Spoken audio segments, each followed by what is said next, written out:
Ladies and gentlemen, welcome back to Driven Wyld. Today we are talking about gig workers are tracking customers who reduce tips after delivery by marking their homes on Google Maps. So one of my subscribers ended up emailing me this article from Business Insider BC. Thank you so much for emailing me about this and making this video possible. Honestly, this highlights a great technique for gig workers to actually combat tip baiters. At the same time, this article, and I'm sure by the way it is emailed to me, is shaming drivers for actually defending themselves from customers like this. So with that said, I want to go over everything that is being said in this article, how it actually is for Doordash, UberEats, and Grubhub, and Instacart drivers, and everything in between. But before we do that, if you guys would like to send me an email about some article or some topic or something that you just want to talk about, maybe a story of your own, my email is drivenwyld@gmail.com. Feel free to email me. So with that said, let's get started. The battle over tip baiting has a new front: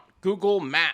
Gig workers like those working for Instacart have long resented so-called tip baiters, or customers who place their orders with a generous tip only to reduce or cut it entirely after their ride or delivery. Many say they get much of their income through tips. Base pay on Doordash, for example, can be as low as $2 per order, while Instacart cut its base pay to $4 last month. Some gig workers are fighting back and warning colleagues not to take orders from tip baiters by labeling customers' homes on Google Maps. Okay, first off, there is a bunch of different ways you can combat them. Google Maps is one of them. Developing your own no-go list is another big one. You could also use Para for Doordash, Uber Eats, and Grubhub if you're willing to take that risk. And also, I want to note something. Instacart cut its base pay to $4 last month. Uber Eats has been seeing a spike in orders that are less than $2.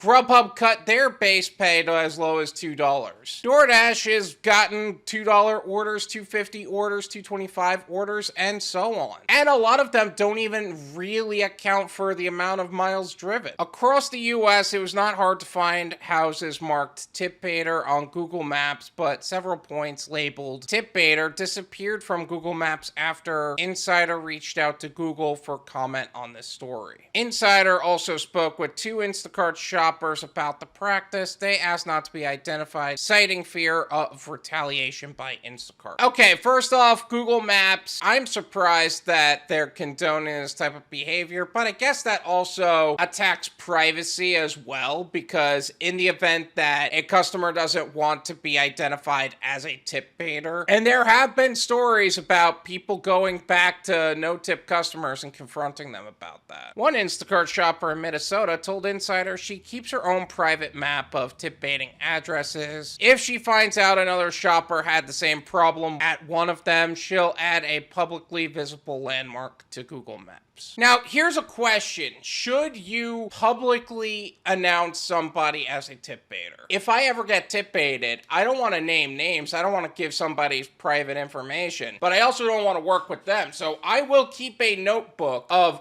all of the people that have ever tip baited me, and I will choose not to work with them again. When anyone adds a new landmark to Google Maps, they have to categorize it. It's really, really petty, but I marked her as a public restroom. The shopper told Insider of a customer with a large Costco order who changed a tip from $22 to $5 after it was delivered. Google eventually took down the label, but the shopper noted it wouldn't be a problem to redo it. Okay, first of all, if a large Costco order tipped you $22 and they changed it to $5, it's that kind of stuff that makes me not want to do Instacart full time. Because if you're going to have me do that kind of work, like heavy lifting kind of work, and then tip bait me, I can't be a part of that platform. I just can't reasonably do that. On Reddit, gig workers encourage each other to mark the offending residents. In apartment complexes, workers add the apartment number in the description.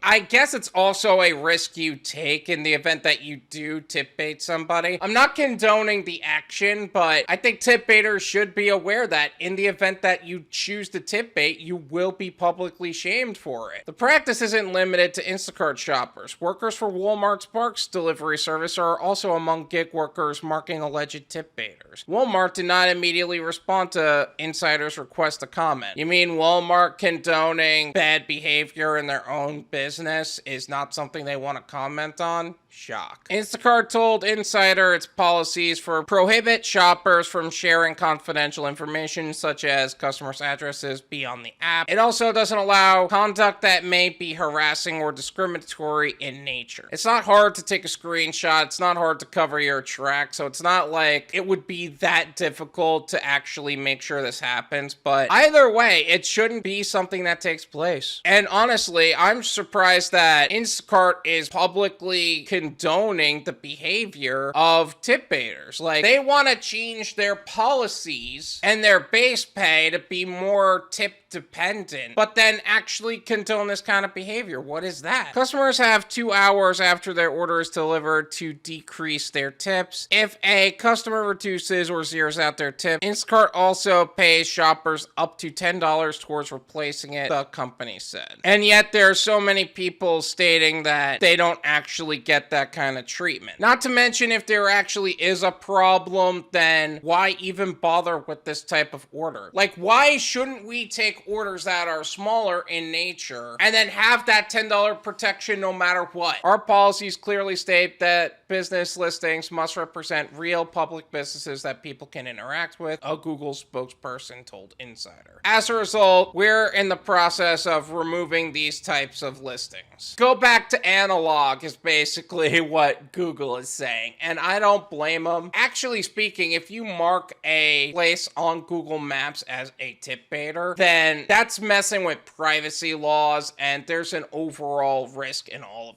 that Google can end up being liable for. But some shoppers are willing to do more to call out tip baiters. The Minnesota shopper told Insider about another Costco order she delivered to a restaurant outside of the Twin Cities. After the restaurant cut her tip, she left a review on Google. Good wine selection, clean, friendly. However, they use delivery apps to stock many of their charcuterie and snack items and often place large orders with a low tip. I had actually gone there previously, she told Insider, justifying her positive comments. I've actually made Yelp reviews on restaurants that treated me poorly before, and every time I do that, one of two things happen. They either double down on how piss poor of an integrity and character they operate upon, or they double back on their behavior and realize, oh crap, I can't just get away with this anymore. And they start changing their ways. Or at least just get so silent to where they're not gonna do anything to us anymore, you know? A shopper in North Carolina told Insider that she does not mark tip baiters publicly. Instead, she notes and addresses she delivered on the map that she only can view. I mark them red or green, she said, adding that red residences are tip baiters. Again, that's the better way to go about it. Have a notebook called your no-go list to make sure you're never working with certain customers or even restaurants for whatever reason. Customers have a lot of power over shoppers, she added. They can zero us out and Instacart won't stop them from doing that, she said. Just as much as customers have power over us, we have a lot of power in our own right, and we have a lot more power than they think. If we could blacklist certain customers, it would make sense to do so. Maybe not in the tip baiter markings on Google Maps, but making sure you have an analog or some kind of notebook ready for any kind of tip baiter, not just Instacart, Walmart, Spark, UberEats, any app that condones that kind of behavior. This is my opinion. It's worth what you pay for it. None of you pay me.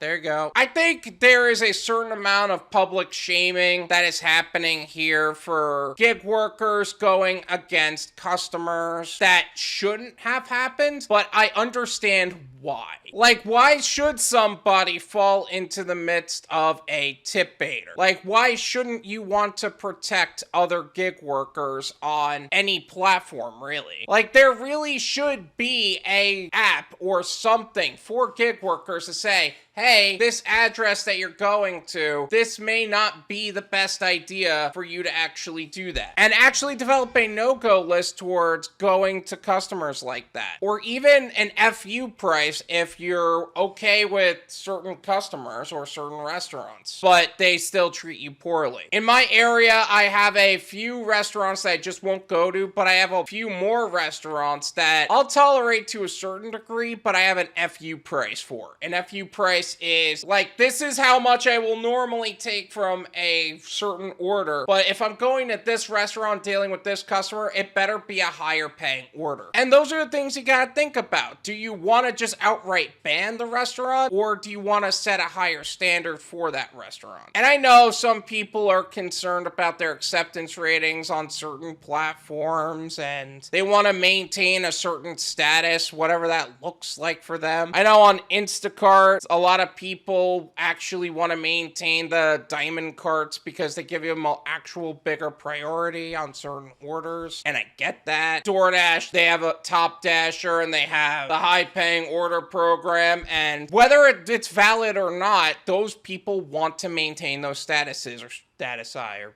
whatever. But if you're going to lose money for the sake of status, that's a bad idea. And not to mention, if you're going to deal with people who have earned the status of tip baiter, that's actually more detrimental for you than anything else. All in all, just do yourself a favor. In the event that you deal with a customer that chooses to treat you poorly, just make sure you put them on your no-go list. So that way, you're never at risk for your account and you can make the most amount of money in the least amount of time in the safest possible way. Thank you so much for watching. I really appreciate it. As always, make sure to hit the like button, subscribe if you're new, and I'll see you guys next time.